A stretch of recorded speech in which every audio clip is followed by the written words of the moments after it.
Saudações cavalarianas, aqui é Glenn Madruga e você está ouvindo a mais um episódio do CGCast, o podcast feito para quem não pode ter um blindado em casa. Se é a sua primeira vez aqui no Clube dos Generais, seja muito bem-vindo. Se não é, obrigado pelo retorno. Comigo hoje gravando em pleno carnaval, o professor Marco Túlio Freitas, nosso Simons. Como é que tá, cara? Muito prazer não, é uma honra voltar aqui no podcast em pleno carnaval, né? Carnaval que é uma das piores épocas do ano, mas tudo Concordo. bem. Então, estamos aí. Excelente. Hoje a gente dá sequência ao assunto que a gente iniciou lá no CGCast número 55, que foi sobre a criação do Estado de Israel, a crise de Suez, Guerra dos 6 Dias, Guerra do Yom Kippur, e a gente fechou aquele episódio com o Acordo de Camp David, que foi o primeiro acordo de paz entre um país árabe e Israel. E a partir disso a gente já pode retomar o assunto ali por 1981, mais ou menos, com o início de uma postura de relações internacionais de Israel conhecida como Doutrina Begin. É isso? Isso, procede. O que acontece?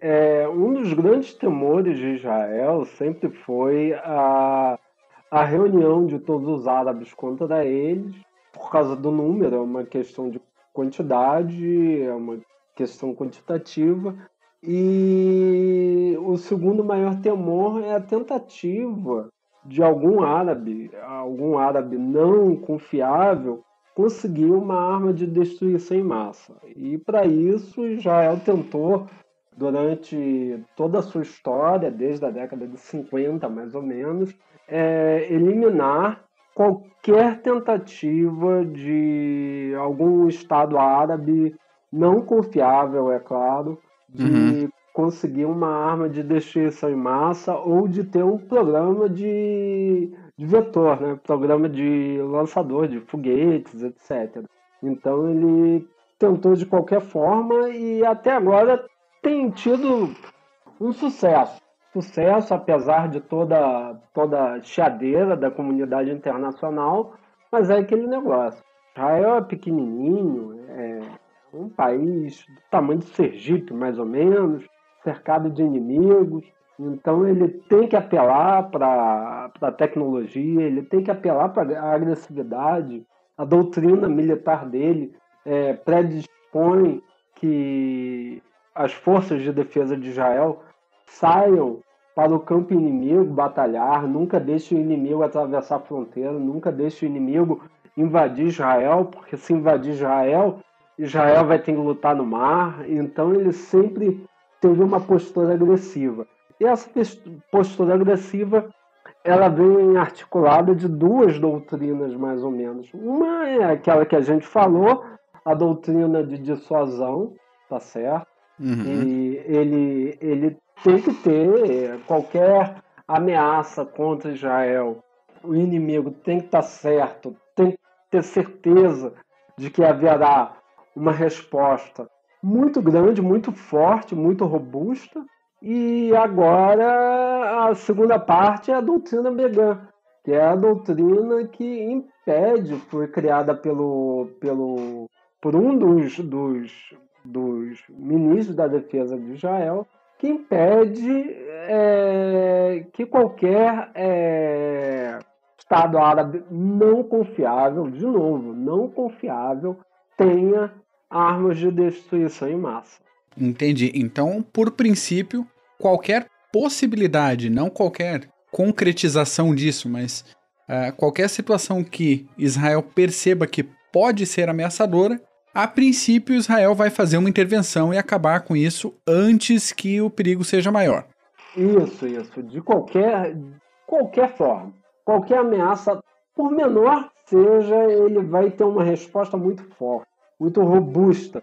Não é muito forte de uma pancada que vai ser terrível, vai eliminar o inimigo. Não, é que vai ter uma resposta robusta, tá? Antes do governo Obama, recentemente, criar a ideia de linhas vermelhas e falar, olha, o Iraque atravessou linhas vermelhas, o Irã está atravessando linhas vermelhas. A ideia de você ter linhas vermelhas em Israel já foi bem cedo. Na década de 60, você tem muito disso, tá? Eles já davam limitações aos inimigos para falar, olha, se você atravessar essa linha aqui, eu vou acabar com você. Excelente, excelente. E você Não adianta, dois cachorros, parece Irã e Iraque aqui em casa o tempo inteiro, então eu peço toda desculpa aos que estão escutando, é incontrolável, tem hora aqui em casa que eu tenho que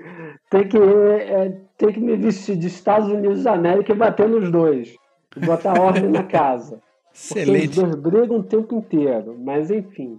Pois é, você comentou do governo Obama, mas a gente já pode ver um exemplo desse tipo de postura lá em 1981. É. Um ataque que foi feito contra um reator francês que estava no Iraque. Como é que foi esse negócio? O Iraque comprou um reator francês? Que papo é esse? Os franceses sempre brincando de relações internacionais, sempre brincando de geopolítica em quintal alheio.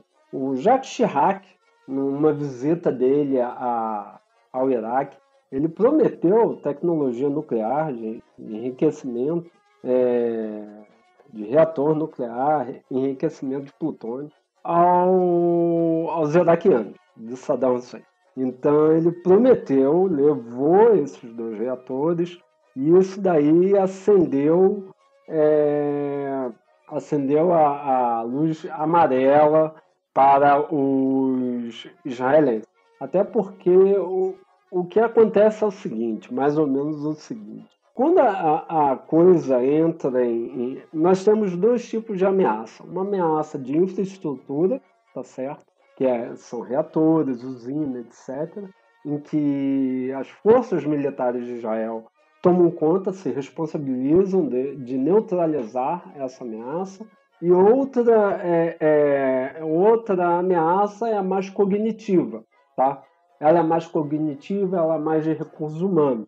Por exemplo, na década de 50, 60, mais ou menos, Israel eliminou por via do Mossad, tá? Cientistas alemães que prometeram tecnologia de foguete para os egípcios.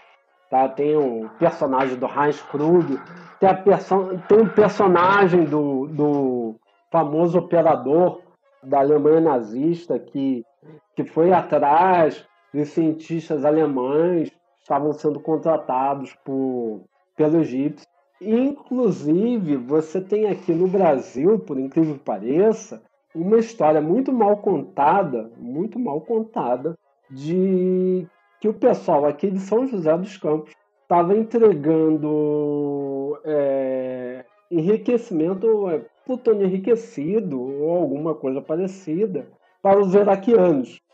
E o Mossad veio para cá e deu uma pancada num cara que era o presidente, era o tenente-coronel da Força Aérea, o José Alberto Albano, deu uma pancada nele e matou o sujeito. Dizem, isso daí eu não sei se comprova ou não, isso entra muito mais naqueles alfarrábios de mítica, etc. Dizem que o José Alberto Albano ele foi eliminado por gente ligada ao Mossad. Ou seja, então você tem dois tipos de ameaças. Tem dois tipos de formas de lidar com as ameaças. Um cognitivo de recursos humanos, em que o Israel pega o Mossad e fala para ele, vai lá e neutraliza, tá? E do outro lado, você já tem a ameaça sob forma de infraestrutura. Essa operação que acabou com o reator nuclear de água leve, tá? Da usina nuclear iraquiana, foi uma coisa desempenhada pelas forças de defesa de Israel. E, para ser mais exato, foi a Força Aérea. A Força Aérea israelense pegou os F-16 dela e durante a década de 80, novembro de 80, esperou anoitecer e voou com o sol às costas deles. o Sol às costas dos caças, Uhum. para complicar a vida do sistema defensivo iraquiano. E complicou mais ainda porque esses F-16 eles estavam voando a 90 metros do chão e quando se chegava no deserto ou na água, eles voavam a 7 metros do chão. Então, meu amigo, não tem sistema de radar que consiga pegar esses caras. E chegou uma hora, eles deram um sinal e botaram o reator a pique. Né? Bombardearam o reator e os iraquianos nem perceberam de onde veio. Entendeu? Os iraquianos foram ver muito perto, de muito perto, o que aconteceu.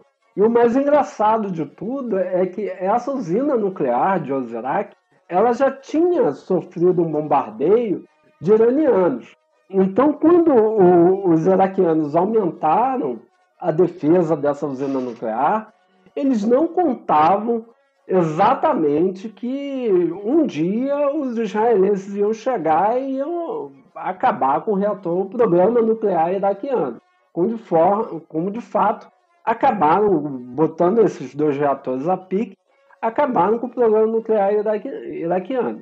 E depois do ataque sempre vem aquele papo de isso era para pesquisa, não era para enriquecimento de nada, não era um programa de armamento e tal, mas sempre depois que explode, né? Exato. Aí você tem uma série de desculpas, tem uma série de protocolos em que os iraquianos ativam. Como, por exemplo, são esses que você falou, é uma questão energética, é uma questão de geração de energia pacífica. Entretanto, estamos falando de Saddam Hussein. Saddam Hussein ele usou armas de destruição em massa contra a sua própria população. Exatamente. Né? Contra a minoria curda. Então, ele usou agente biológico contra o pessoal. Então, os israelenses não puderam esperar e ver se o Saddam pegasse tecnologia, completasse o ciclo, o domínio do ciclo nuclear e falasse assim, não, é só por fins pacíficos. Não, vamos lá, vamos acabar com o mal pela raiz. Então foram lá e acabaram com o programa nuclear iraquiano. E outro caso, também de reação por força direta, aconteceu em 2007, que se a situação já era esquisita de um reator que foi comprado da França para instalar no Iraque, imaginem só, senhores ouvintes, o que seria um reator construído por norte-coreanos na Síria. Na Síria, operação outside the box, né? Operação Orca, em alguns momentos.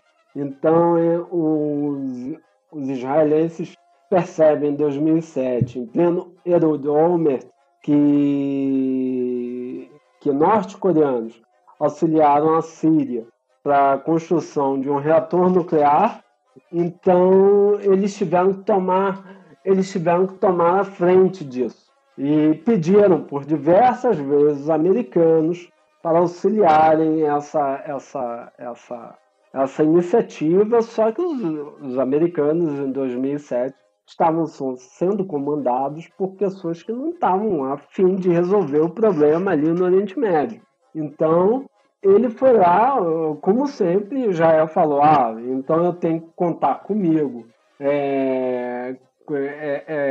Comigo mesmo, de uma forma solitária, eu tenho que acabar com isso daí. Então, eles pegaram os famosos F-15 israelenses e F-16 e iniciaram uma grande, na história da guerra eletrônica, os israelenses sempre utilizaram tecnologia para combater os inimigos deles, de uma forma assim, estrondosamente positiva. Então, o que eles fizeram? Eles criaram um blackout, tá? No sistema de monitoramento sírio, alimentando o sistema de monitoramento com uma imagem falsa do céu, tá certo? Ou seja, botaram uma imagem que estava tudo legal para os sírios, enquanto eles despachavam os caças para lá, para Der Erfur, que é o nome do lugar. E aí, os israelenses foram lá e bombardearam o lugar. foram lá, bombardearam, voltaram, e os sírios ainda não haviam descoberto o que aconteceu com o reator deles. Não tinham descoberto, porque o céu estava dando uma imagem de que ninguém tinha invadido o espaço aéreo sírio, tá certo? Isso que eu chamo de você utilizar bem, esse é um caso de você utilizar de uma forma, uma performance interessante, tecnologia eletrônica e energia cinética, bombardeio. Então, isso daí é uma forma, é o estado da arte. Isso daí pouquíssimos países conseguem fazer, tá certo? Entrar num sistema de monitoramento, principalmente sírio, iraquiano, naquela época, mesmo a partir da década de 80, ver as desvantagens ou as vulnerabilidades desses sistemas em plena década de 80, até mesmo começo do século 20, 21, desculpa, 21, não é uma coisa de amador, é uma coisa que requer muito, mas muito desenvolvimento tecnológico e capacidade de aliar esse desenvolvimento tecnológico com as Forças Armadas. Não são poucos, isso não são muitos países que fazem. São pouquíssimos países que fazem. E Israel já tem primazia em realizar esses ataques. Eles conseguem lubridiar o inimigo através de operações eletrônicas. Isso daí é fantástico. Não é à toa que daqui a pouco iremos conversar sobre a forma israelense de perceber o potencial do domínio da segurança ou do ataque cibernético, tá certo?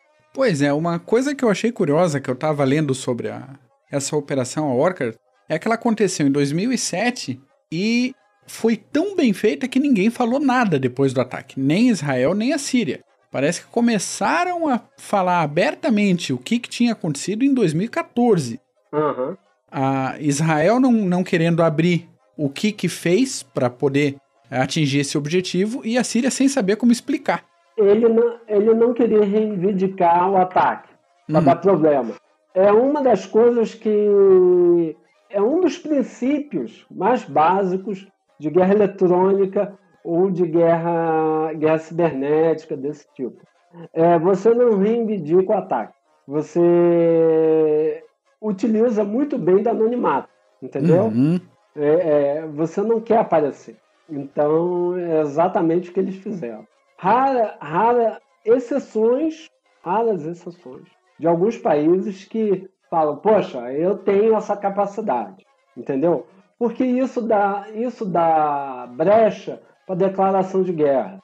Sem dúvida nenhuma. Se você fala para o cidadão, olha, invadi o seu sistema de monitoramento e botei o seu programa nuclear abaixo, os sírios com certeza vão criar uma casus belli contra Israel.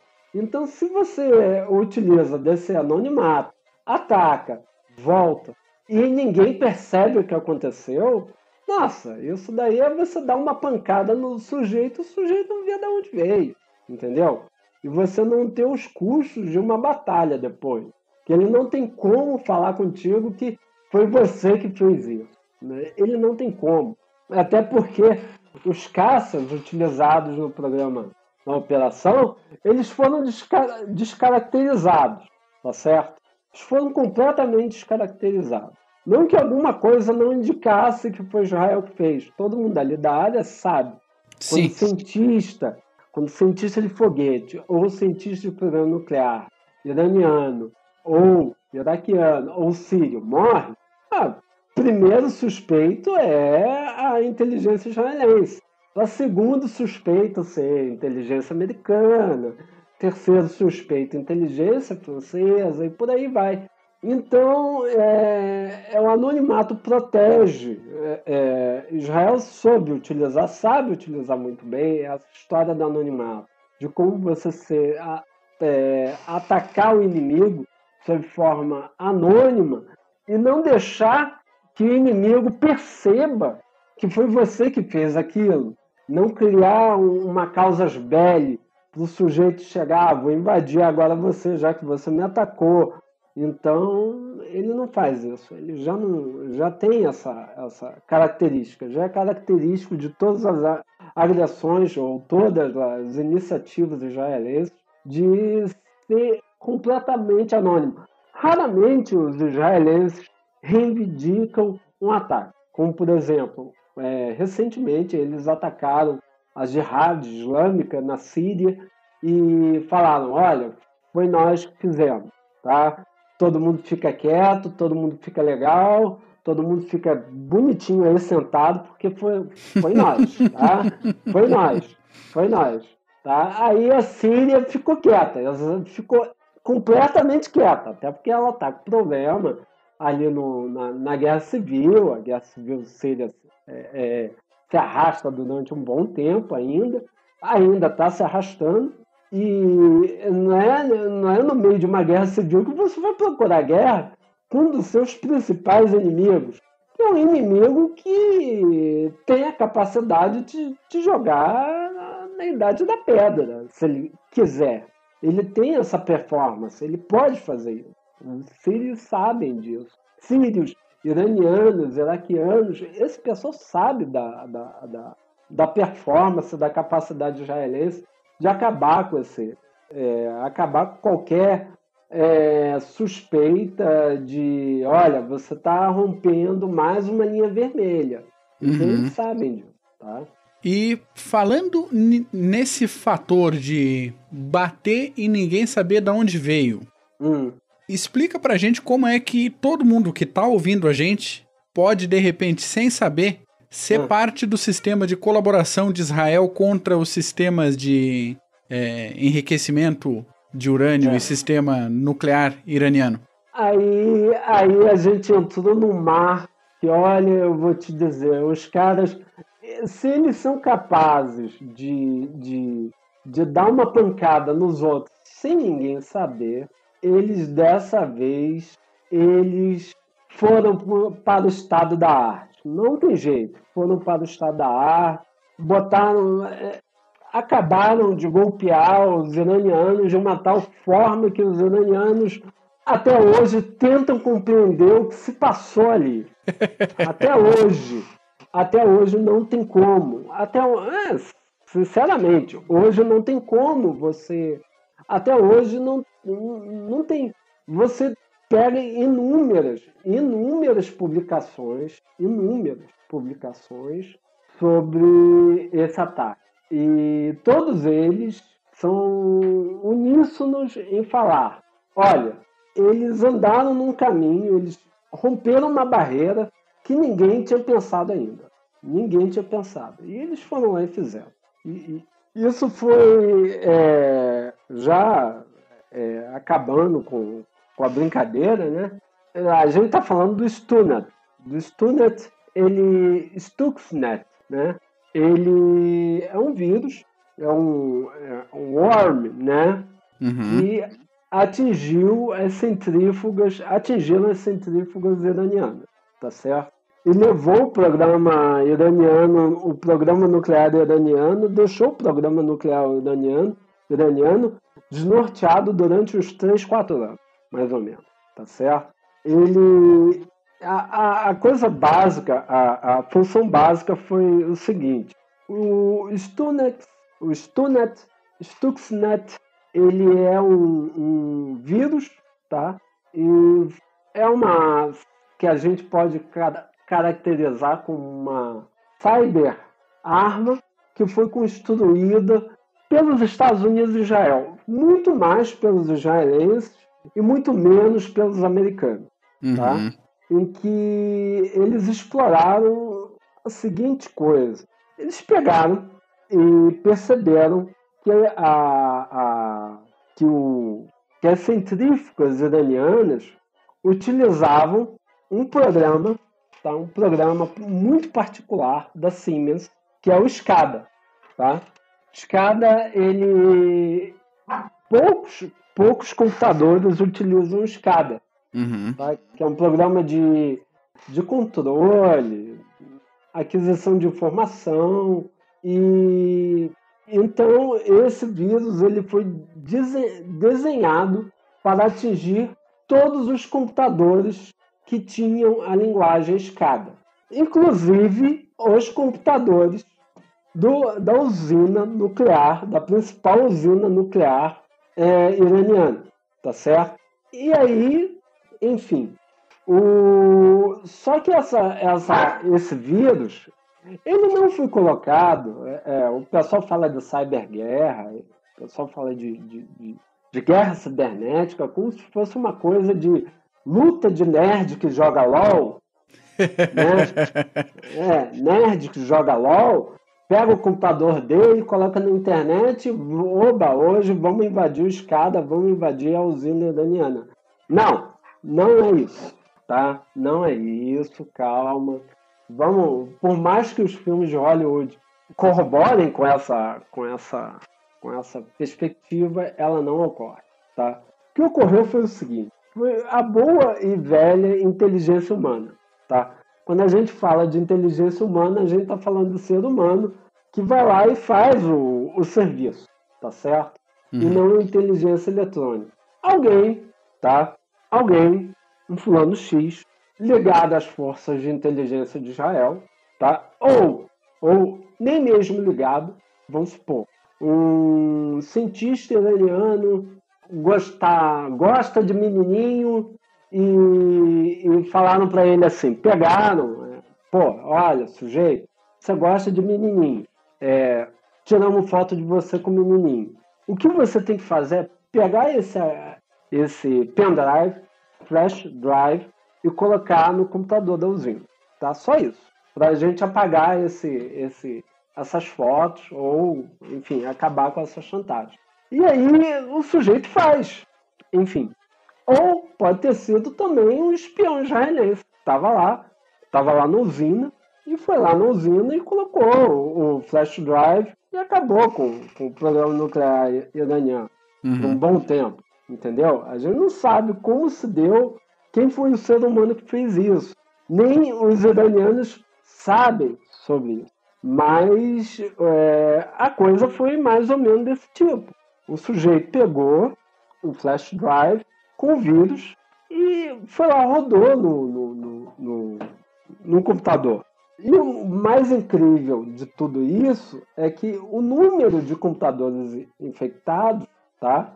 Eles não foi, a coisa não ficou somente no Irã, mas o Irã foi o mais afetado, tá?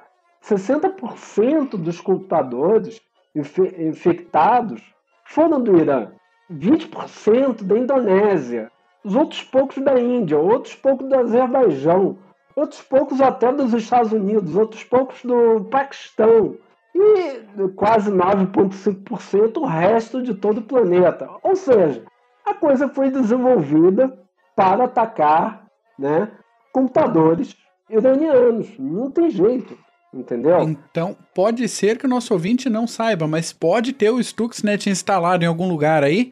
E só que, evidentemente, não vai afetar porque o seu computador, o seu celular, de repente, não trabalha com essa linguagem. Mas que ele pode ter circulado por aí, pode. Ele foi feito por SCADA. E o SCADA é o seguinte, SCADA é um programa que ele é muito utilizado por indústria, não é utilizado para computador pessoal. Muitas indústrias usam SCADA. E depois desse ataque estão pensando duas vezes em utilizar esse programa. Mas até aquela época, somente indústrias usavam SCADA. E eles desenvolveram, olha só a habilidade da arma, que é o seguinte, você faz uma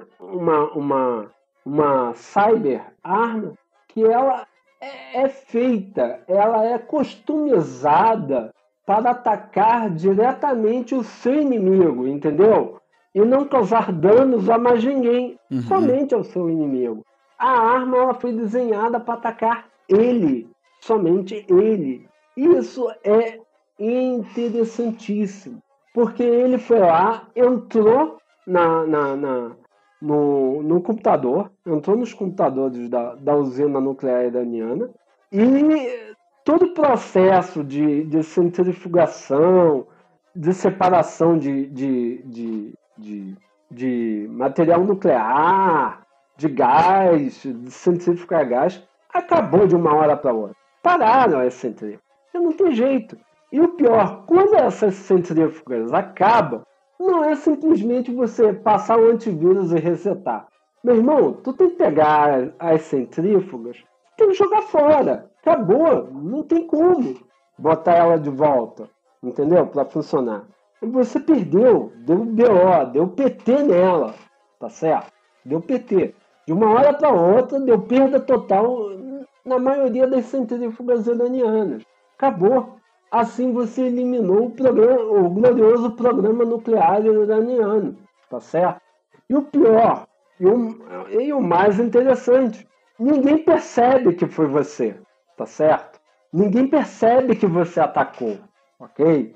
Ninguém tem como acusar Israel. Ninguém tem como acusar Estados Unidos, tá certo? Porque não deixa rastro. Não deixa rastro. O Irã foi o alvo. Foi o alvo. Mas afetou um monte de programa, um monte de computador. Mas a usina nuclear de Natanz, ela foi o alvo. Foi o alvo primordial de tudo. Entendeu? Aí você jogou o programa nuclear iraniano, assim, né? Os caras pararam, de uma hora para outra tiveram perda de 30% a 40% do enriquecimento. Eles acabou com estamos falando de um quarto do programa nuclear iraniano. Uma porcaria de um vírus pequenininho, uma coisa virtual, uma coisa que você não precisou pegar caça, você não precisou bombardear, você não precisou fazer nada disso. Zero risco pessoal e nada de intervenção física no estado inimigo, né? Não. E o melhor de tudo, você não deu motivo para o país te atacar, entendeu? Anônima coisa. É extremamente anônima. Você não tem como chegar e acusar os israelenses de ter colocado vírus se você não tem prova, tá certo? Você só tem uma prova, que é o vírus em si, tá? E o vírus em si não é prova. Pois é. Foi feito em Israel. Não é prova. O que você tem que fazer é pegar o caboclo que colocou o flash drive no computador. Mas só que o caboclo, é claro que ele botou e tirou ao mesmo tempo. Porque, pô, não, vou aqui na câmera, vou colocar, vou ser filmado, espetando o computador da usina nuclear, da principal usina nuclear iraniana. Não, né? Até porque no outro dia as fotos dele pegando menininho ou fazendo qualquer coisa diferente. Bom, não tô falando pegar menininho porque é o crime maior do Irã, né? A homossexualidade em si. Sei lá, tiramos foto de que sua mulher gosta de calça jeans. Também é crime lá. Ou gravamos você em casa falando mal do governo. Enfim, chantagear no sujeito. Qualquer argumento serve, né? Mesmo assim, estamos colocando a hipótese do sujeito ter sido vítima de chantagem, né? Chantagem de alguma força de inteligência. Às vezes ele nem foi vítima de chantagem. Às vezes, por exemplo, ele descarregou foto, foi imprimir foto numa dessas gráficas, e alguém percebeu a possibilidade de entrar, né? Colocou lá e ele foi carregar para escutar música na porcaria do computador, se ferrou, pô. E acabou com o programa nuclear. Enfim, são inúmeras explicações que nunca teremos, tá? Olha o grau de anonimato que você tem. São inúmeras explicações que não teremos nunca, tá certo? Até porque, diferente das outras inteligências ocidentais, a inteligência israelense, ela raramente ela fala sobre alguma coisa, Ela fala muito sobre. Tudo bem, aí existe uma série na Netflix que fala muito sobre. Pegaram os diretores do Mossad, colocaram lá e botaram eles para falar. Mesmo assim, eles já falaram tudo que a gente já sabia. Aquela coisa lá da praia, do recuo da operação de resgate dos judeus perdidos lá na África, enfim, de alguns assassinatos, tudo que a gente já sabia. Nada de novo, né? Nada de novo. Mas uma coisa desse tipo, como por exemplo, olha, poxa, pegamos o sujeito e botamos o flash drive, ou que a gente já tinha um espião dentro do programa nuclear iraniano, daí raramente, muito raramente, iremos saber qual foi a verdade. A gente sabe muito sobre que todo mundo foi afetado. Todo mundo foi afetado. A Symantec, Kaspersky, esse pessoal todo, eles têm publicações sobre esse vírus, mas ninguém nunca, assim, falou sobre como ele atingiu a fábrica de Natanz. Isso daí ainda cai no imaginário. O que nós temos aqui hoje, o que nós temos aqui de publicação, é que temos alguns pesquisadores em armas cibernéticas que falaram assim, olha, para fazer um vírus desse porte, não é um cara que joga LOL, tá? Eu estou colocando o cara que joga LOL, mas pode ser qualquer um, até Call of Duty, tá? Sem nenhum tipo de preconceito.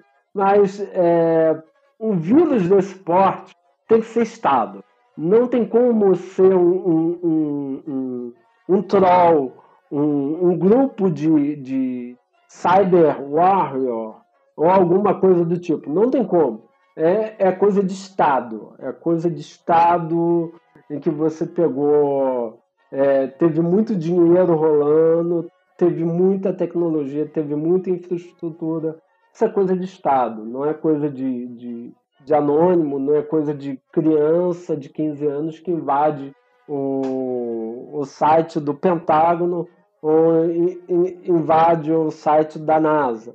Isso daí é coisa mais complexa. O buraco é bem mais embaixo.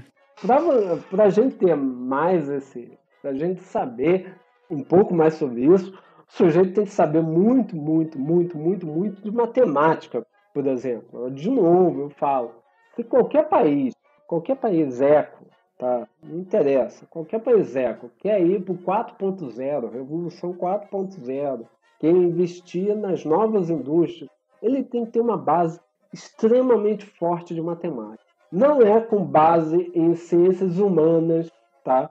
Queremos chegar ao 4.0.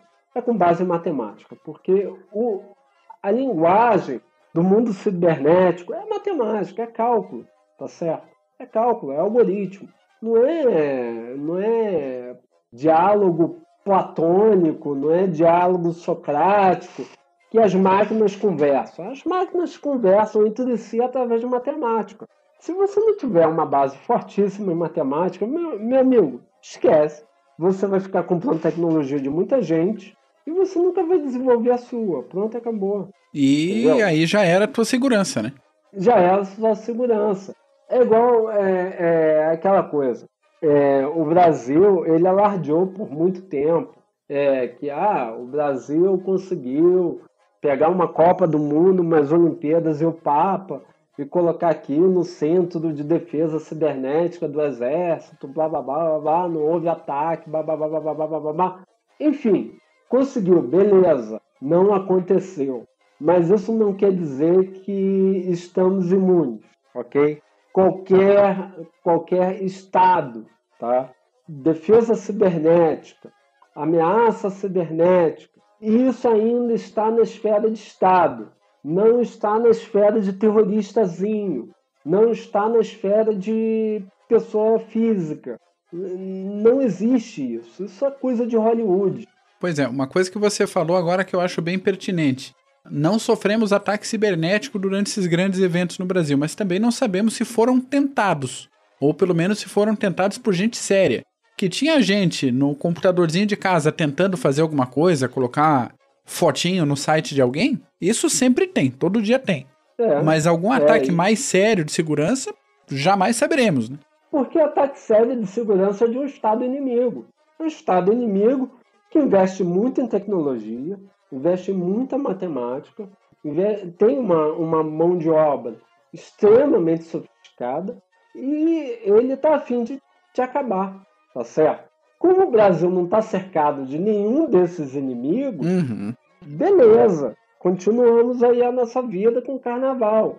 Mas, como por exemplo, se a gente pega algum inimigo, até porque o Brasil não tem um país declaradamente inimigo nosso, mas se a gente pega, por exemplo, vamos aí, força hipotética, muito hipotética, a Venezuela, que iria atacar o Brasil sob formas assim, que a gente não descubra, anônima, cibernética, a Venezuela não vai ter capacidade para isso. Nem dinheiro ela está tendo agora.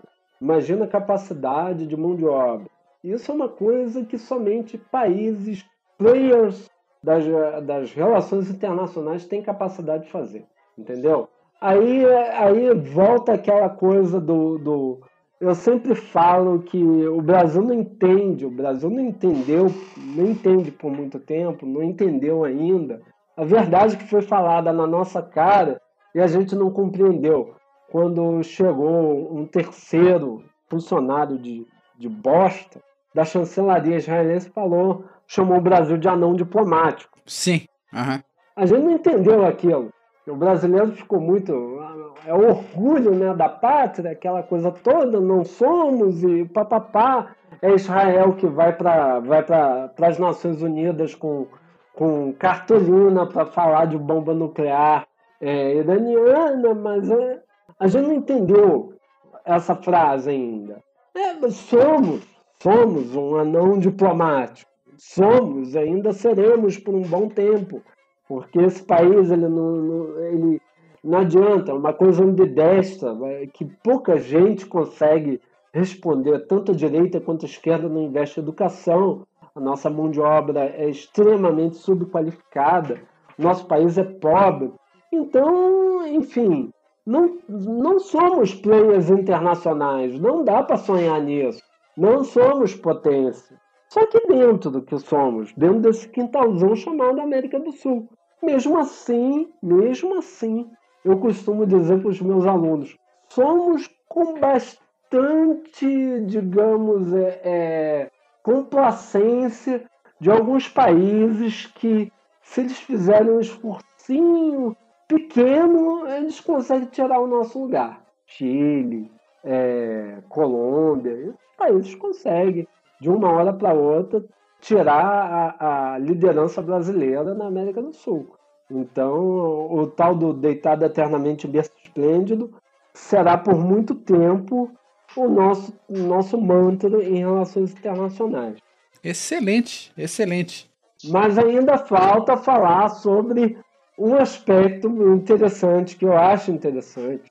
Me desculpe aí, o Mac, da defesa cibernética israelense. Não, era aí que eu ia chegar agora. Até agora a gente falou basicamente... Você é cavalariano e os cavalarianos têm mania de ir rápido, apressado demais. Sim, é um mal dos cavalarianos isso. Mas até agora a gente falou de operações ofensivas. E falta abordar esse sistema defensivo cibernético. Como é que funciona isso? Olha só, na guerra sabemos, temos três domínios, né? Mar, terra e ar. Na guerra, desde o primeiro cavalo com lança, desde o primeiro arriete no mar e desde o primeiro balão no ar, a gente sabe dessa, tá? Temos três domínios físicos palpáveis no ambiente da guerra, para vencer o inimigo, né? Uhum. Aí, por muitas vezes, a gente tem a mania de dizer, olha, quem controla a Terra, isso é o que eu chamo de jogos geopolíticos. Geopolíticos que adoram isso, eles que me perdoem, mas, enfim. Quem controla a terra controla o jeito de guerrear. Os alemães estão até hoje se perguntando, poxa, onde é que a gente se perdeu? Sim. Onde é que a gente se perdeu? Aí vem o pessoal naval e fala, quem controla o mar vence todas as guerras, porque o mar é indestrutível. É o ambiente da batalha por si só. Tá, explica porque a Royal Navy tomou uma pancada nas guerras dos Atlânticos, na travessia dos Atlânticos, os alemães com aqueles troços chatos chamado Bolt, e foi terrível para todos os lados, foi mais terrível para os ingleses, é claro, e precisaram de ter idiotas, imbecis, aí eu chamo de idiotas, imbecis, petulantes japoneses que levaram os americanos para a batalha, né? Que eles não tinham outra coisa para fazer. Vai assistir anime, vai assistir, sei lá, K-pop. Porra, vai pegar americano para batalha, meu amigo. Sendo que você depende de 60% do teu petróleo dos Estados Unidos da América. Porra, você vai querer bater no cara? É por isso que o almirante disse, acordamos um gigante adormecido. Aí o pessoal naval costuma dizer, não, é no mar que decide tudo. E tem o pessoal do ar, é claro. Tem Sim. o pessoal da Força Aérea que fala, olha, a Força Aérea é que domina, quem ganhar a domínio aéreo, né, a supremacia aérea, vence todas as batalhas. Aí não explica porque os ingleses sofreram na Segunda Guerra Mundial, porque os alemães não conseguiram derrotar os ingleses, enfim, aquela operação ridícula de atravessar o Canal da Mancha, aquela operação Leão Marinho, né? Sim. Ninguém consegue explicar isso. Enfim, são os fatores, são os três cenários em conjunto que conseguem vencer uma guerra, tá? Aí, com o passar do tempo, entrou um pessoal meio maluco, que eu acho que fica muito na frente do computador, que fala o seguinte, olha, hoje, a partir do século XXI, as guerras são ganhas e perdidas com o apertar da tecla Enter. Porra, sério? É isso mesmo que você está falando? Um sujeito com notebook vai vencer um exército. É isso que você está falando para mim? Tá bom, então vamos lá.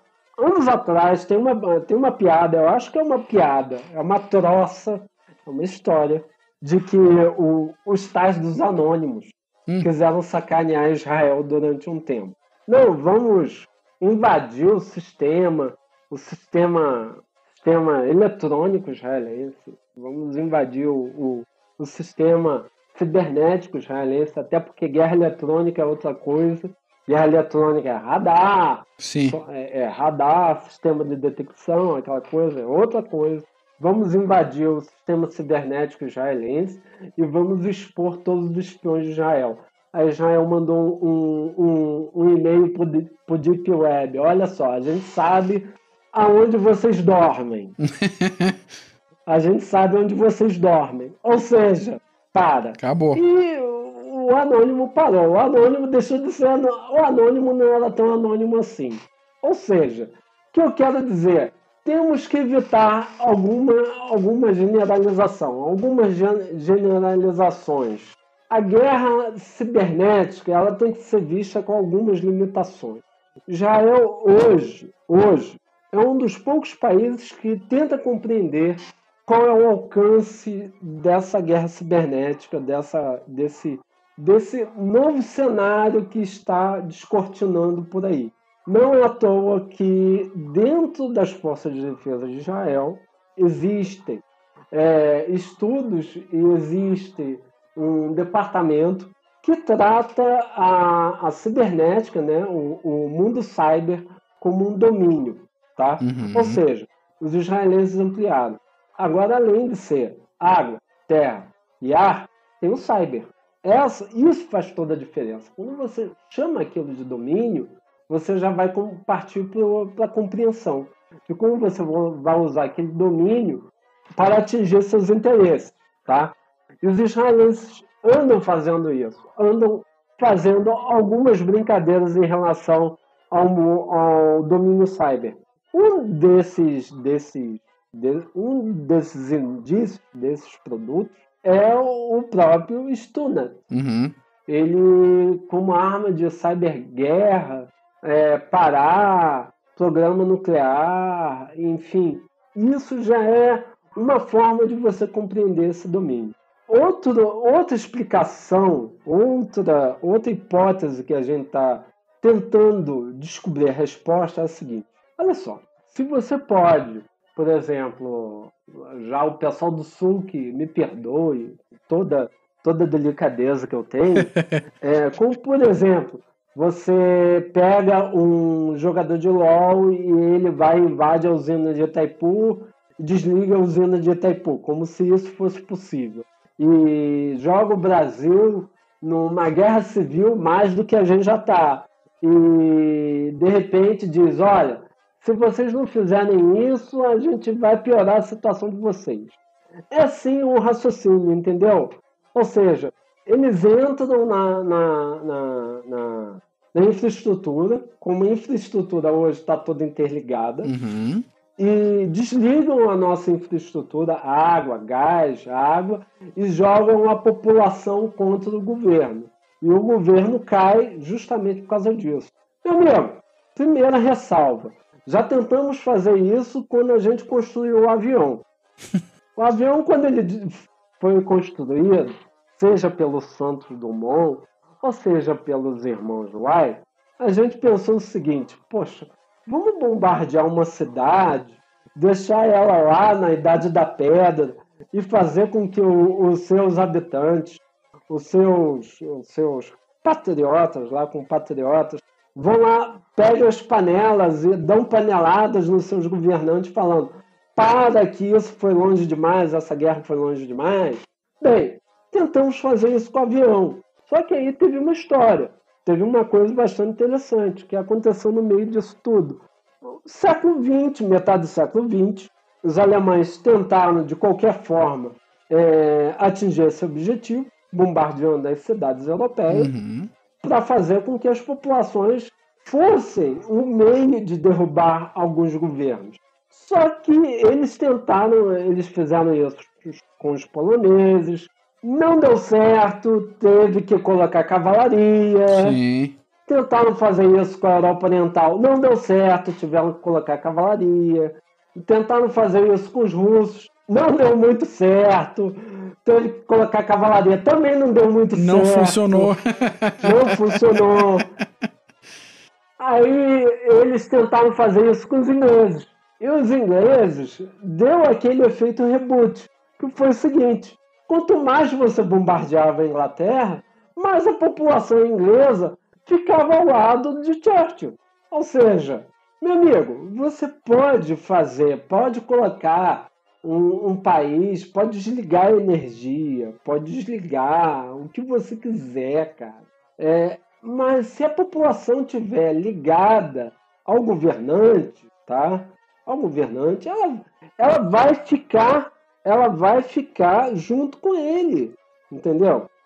Quanto mais você bater na população, mais essa população vai ficar ligada ao seu governante. Acabou. Isso é fato. Essa história está cheia de exemplos disso. Está cheio de exemplos disso. Tá certo? Então não é um nerd jogador de LoL que vai fazer com que uma população saia para a rua, tá? E vá lutar contra o seu governo. Por quê? Você está batendo nela, primeiro. Você está batendo nessa população. Ela não vai fazer o que você quer. Tá certo? Então não é assim. Existem limitações. Existem limitações nessa fantasia cibernética toda. Existem limitações como outros que estão entrando nessa brincadeira aí cyber são os russos. Os russos, há um tempo atrás, fizeram duas iniciativas que foram bastante interessantes. Primeiro, pegaram o sistema, os estonianos brincaram, né? Aquela coisa de síndrome de Estocolmo, ela tem limite, né? Os estocolmos Os estonianos pegaram todas as estátuas soviéticas que tinham na Estônia e derrubaram. Falando, olha, comunismo aqui nunca mais, agora não, acabou, acabou, acabou. Os russos se engraçaram e colocaram o sistema bancário estoniano lá no chão. Tá? O sistema bancário estoniano ficou offline durante muito tempo. Aí deu um efeito reboot, que eu não sei quem foi o gênio que deu a ideia. Que os estonianos, até no dia, estavam pensando em entrar para a OTAN.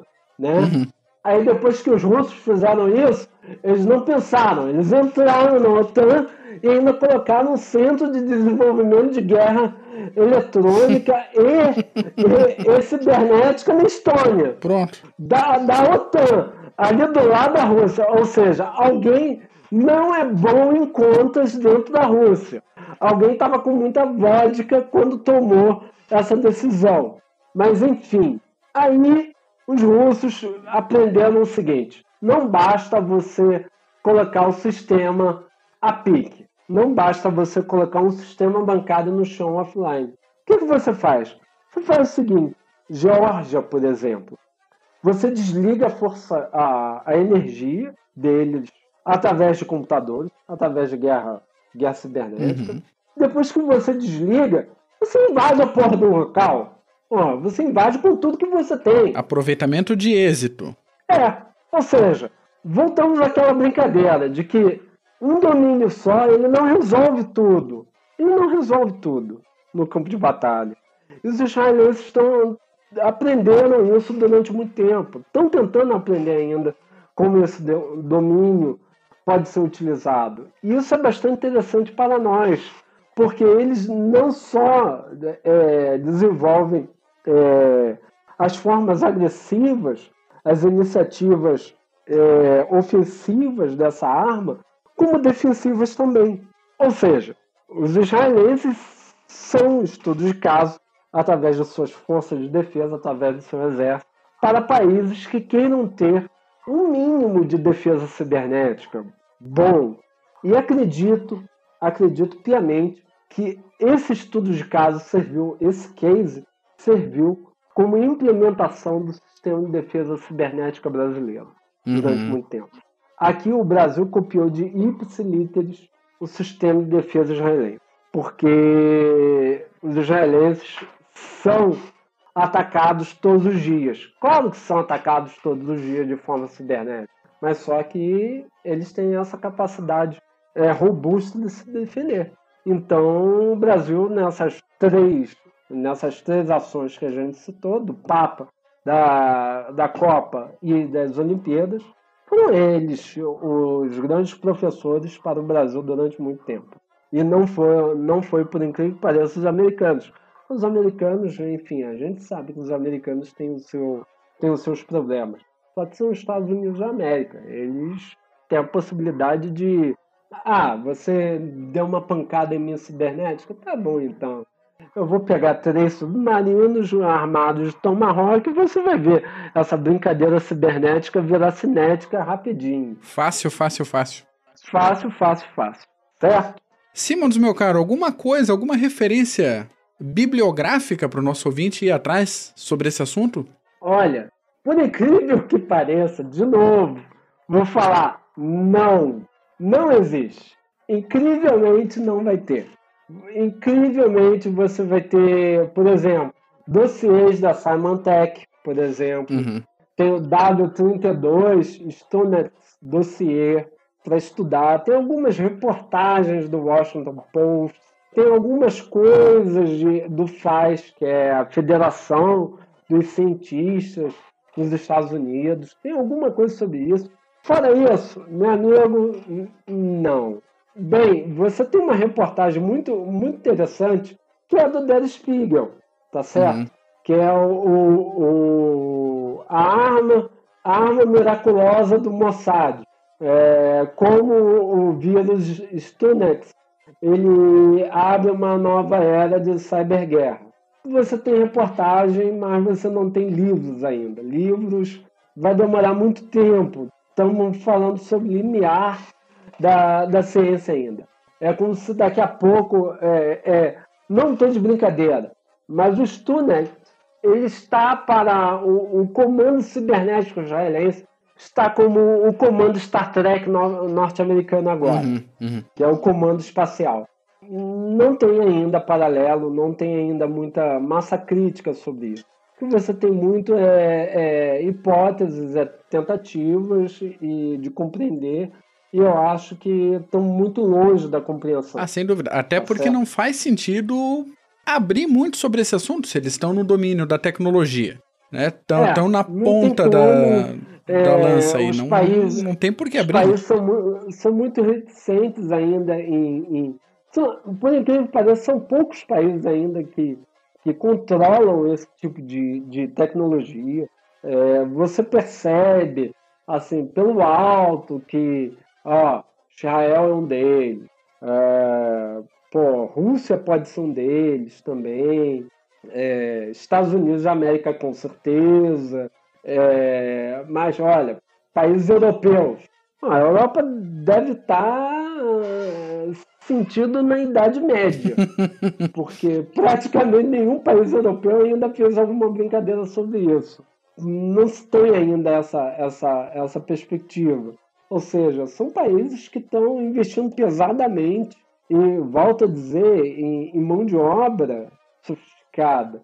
China, talvez. China tem uma defesa, tem uma orientação cibernética muito clara, mas também a gente não sabe muita coisa de lá. A gente também não sabe muita coisa da China. De nada, né? De nada.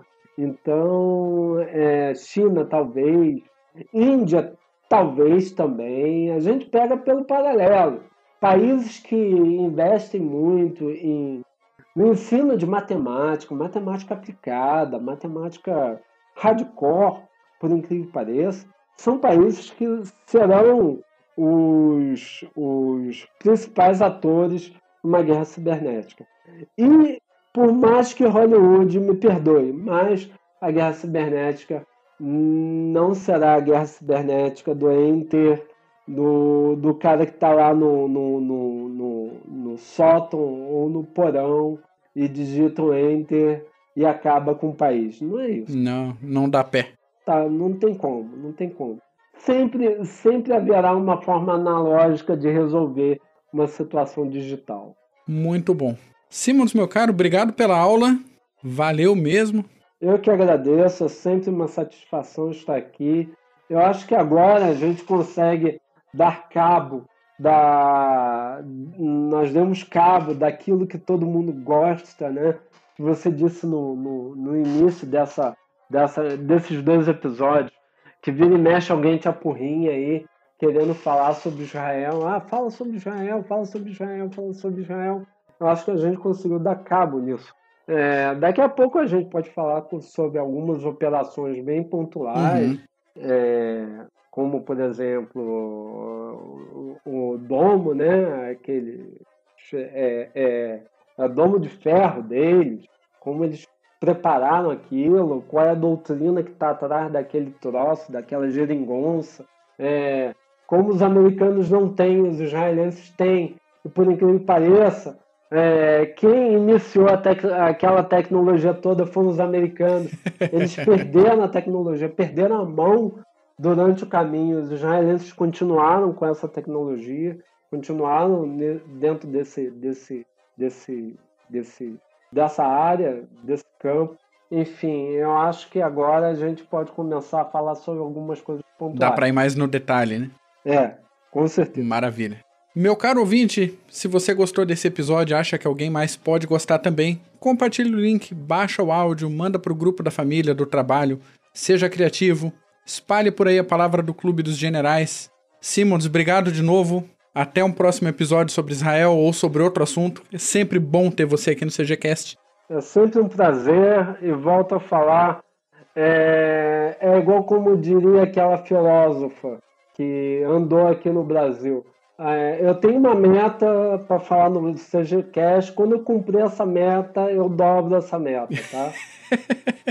Eu vou deixar ela aberta, mas quando atingir a meta, eu dobro a meta. Excelente. É isso que a gente espera sempre. Abração, cara. Até lá. Falou.